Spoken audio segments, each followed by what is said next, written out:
Биылғы балалар жылының бір жетістігі Алакөл ауданындағы балаларға арналған үйірмелердің көбеюі. Сол үйірмелер арқылы шығармашылығын шыңдаған жасөспірімдер ірі байқаулардан жеңіспен оралып жүр. Жақында Зейнеп Қойшыбаева атындағы мәдениет үйінде аудан үйірмелері балалар жылын қорытындылады. Салтанатты жиынға арт-спорт үйірмелерінен 400-дей бала қатысты.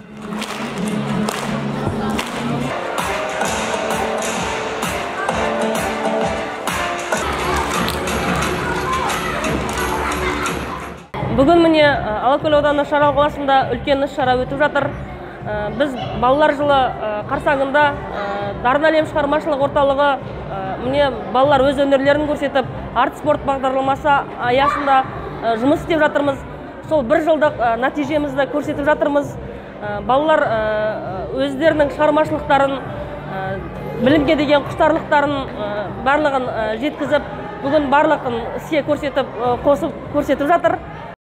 Шара барысында аудандық білім бөлімінің басшысы Әсет Ибраимов сөз сөйлеп, жыл жетістіктерін саралады. Сонымен бірге белгілі ақын Дезекбай Садиев балаларға бата беріп, ақжарма тілегін айтты. Жаратқан ел қолдасын, қыдыр болсын жолдасын.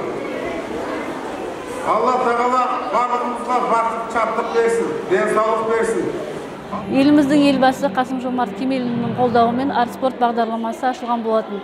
Соның арқасында ауданымыздың балалары тегін үйірмелерге қатысып, өз өнерлерін көрсетіп, бірнеше жетістіктерге жетіп жатыр. Соның ішінде Алакөл ауданында ЖЖ Проспорт және дамыту орталығының балалары республикалық, халықаралық жарыстарға қатысып, өз өнерлерін көрсетіп, жүлделі орындар алып жатыр.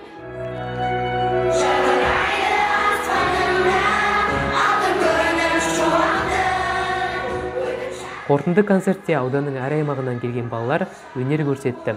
Олар өздері қатысатын үйірмеден үйренгендерін көрермендерге ұсынды.